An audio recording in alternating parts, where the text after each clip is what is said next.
Hey guys, so since the last time I made a vlog of any kind about my injury, giving a little update on the last week or so. I have implemented a new, I'll say, peptide protocol into my recovery for my torn distal tricep tendon on my left side. I added peptides BPC-157 and TB500. As well as the prescribed growth hormone that I got from my physician and doctor with my recovery protocol. So, what is TB500 and BPC-157? It's body protecting compound.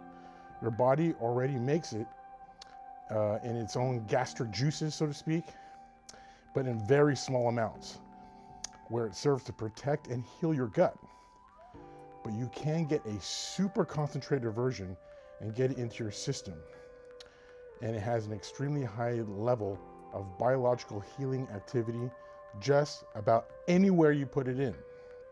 But I have been administrating it intramuscular near the region of the injury. So I'll do it like under my elbow, near the incision point.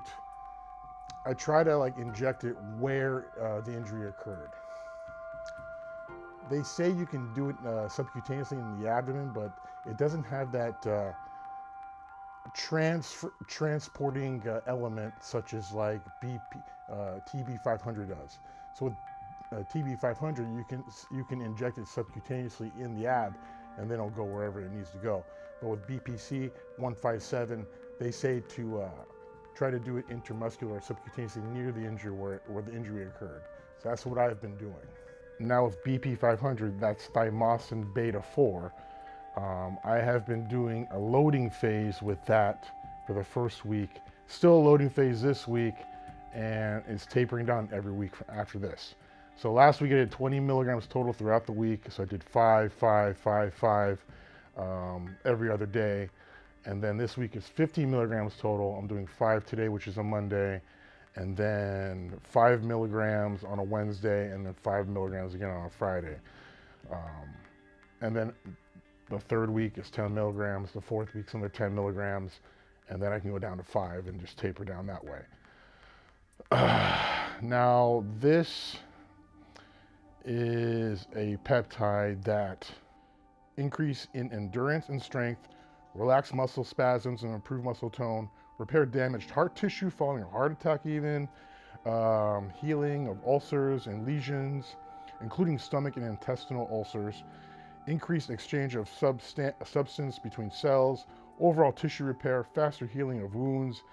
God, the list goes on. Repairing of tendons and ligaments, improve flexibility in joints, promotes hair growth, protects and restores neutrons after a brain injury, prevents the formations of adhesions and fibrous bands in muscles, tendons, and ligaments.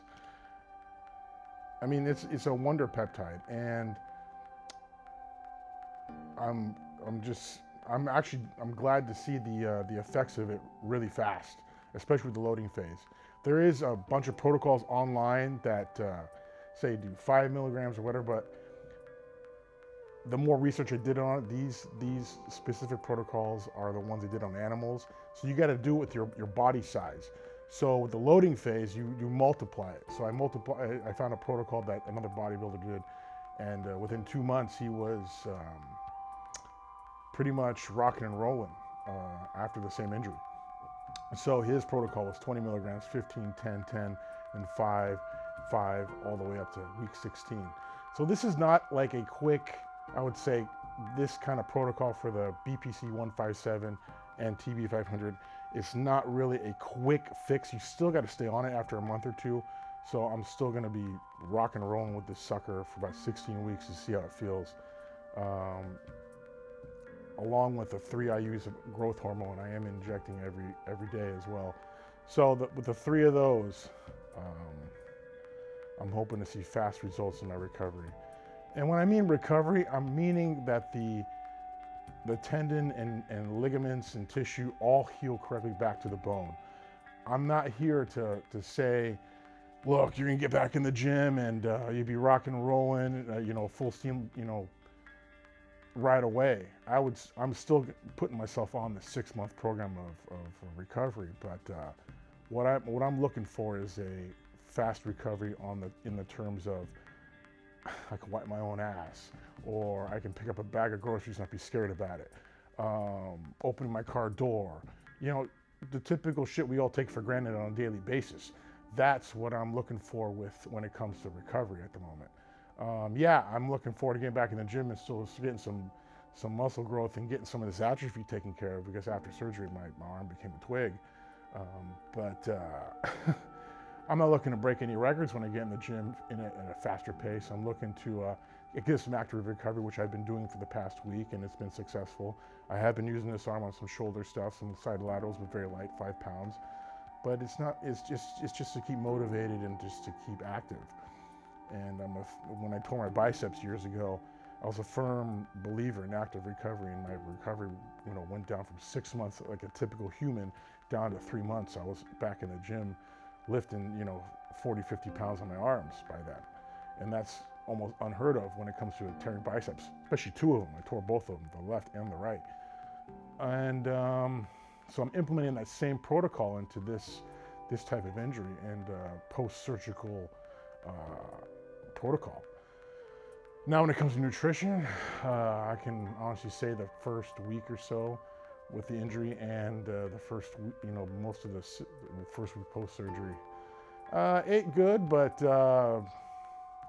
there were some depressing moments of eating shit at night, you know, lots of Halo Top ice cream or candy bars or chips and shit, you know, especially when I was 5 weeks out from my show. I just felt depressed, and, you know, when you're dieting for 4 or 5 months, getting ready to kill it at a show, and then it just like shit accident happens. You go into a little funk. I was quite depressed, especially when you see all the hard work and, you know, dedication and sacrifice you put into your body for months on end just start deteriorating in front of you. You know, you can't do shit about it. I was so tired of being on painkillers and all this and that, when I didn't have any motivation to get in the gym, just to even do cardio for the most part. So, you know, I would eat pretty good during the day, but at nighttime just ate some shit, you know. It's the nature of the beast. So when I researched this kind of recovery protocol, the BPC-157 and the TB500 with the growth hormone, I was all for it. Yeah, it's a bit costly, you know, for the first month, because you got to load up on this stuff. But so far, I'm seeing good results in the first week. So I'm just excited to see what week 2 will show, and go from there. But you know, injuries like this can really mess with an athlete or a competitor or whatever, even a regular person. You know, like I said a few seconds ago, like, you can't do some of the normal shit you take for granted for. You know, my girlfriend, you know, for the first week and a half, you know, drying my back, helped me take a shower, putting deodorant on in one of my pits because I can't reach it. Just normal shit you wouldn't think about. You just do every day without thinking. But once some shit hits the fan, you need that extra pair of hands to help you, and you don't have it. Shit gets dark quick. So, you know, if I can give one message out to anyone, you know, don't take the little stuff you know in life so easy for granted for, you know, picking up a bottle of water. Shit hurt when I first tore my tricep, man. It was, I would say, the pain and the frustration with this injury is 4 times worse than my biceps were.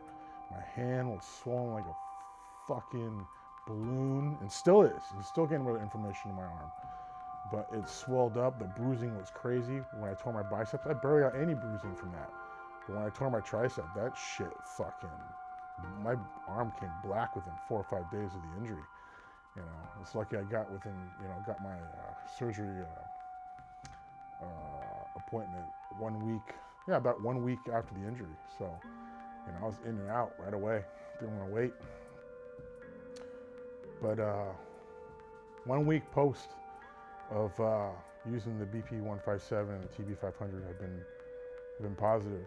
Yeah, you become a pincushion for the most part, but what bodybuilder isn't? So I'm looking forward to seeing what the rest of the next week entails with the feeling in my arm, the range of motion. I don't plan on pushing the limits in the gym with it yet. Probably another week or so, then I'll start playing with a 2-pound dumbbell with the tricep stuff and bicep stuff. But right now, I wrap my arm up like a motherfucker and go in there and do what I can with some active recovery. Legs, you know, as much as I can do with legs. I have been experiencing some lower back pain a little bit because of the weight gain and water weight I've been putting on the last few weeks from all this inflammation, injury, and shit, all this crap. But it'll eventually subside. My body will adapt. But yeah, this is the beginning of week 3 post-surgery. I just finished 2 weeks post-surgery, so you know, I'll keep you guys all posted. If you have any questions whatsoever, just send me post a comment down below. I'll give you some, you know, protocol tips on the BP-157 and TB500 or whatnot. Yeah, if you guys have a similar injury or went through it, you know, please feel free to give me some advice below as well. You know, comment below. That'd be great. Any tips, the better. Right now, my diet is also cleaning up a bit. I'm keeping my protein high, my carbohydrates, you know, mild, not too low, but, you know, fuck it. If I want it, I'll eat it right now. I'm not too worried about it because I need the energy to recover and keep going. So if it gets me there, then cool. I can always, you know, burn it off later when I get back in the gym at full speed. You know, me prepping for this season proved to myself that I can buckle down and get into shape. I got in the best shape of my life, and then 5 weeks out, shit hit the fan. You know, that's life. But I did prove to myself I can grind down for 4 or 5 months straight on a diet and try to accomplish some goals. And we'll do that within a year again, because I will tackle this shit again. I know I can do it now. So that's the silver lining. So you know, stay strong, guys. Keep it up, and always go after your goals, no matter what fucking hardships or punches life throws at you. All right. You know, we're only a failure if we stay down. We got to get the fuck back up if we get hit. That's what we got to do. All right, guys. Later.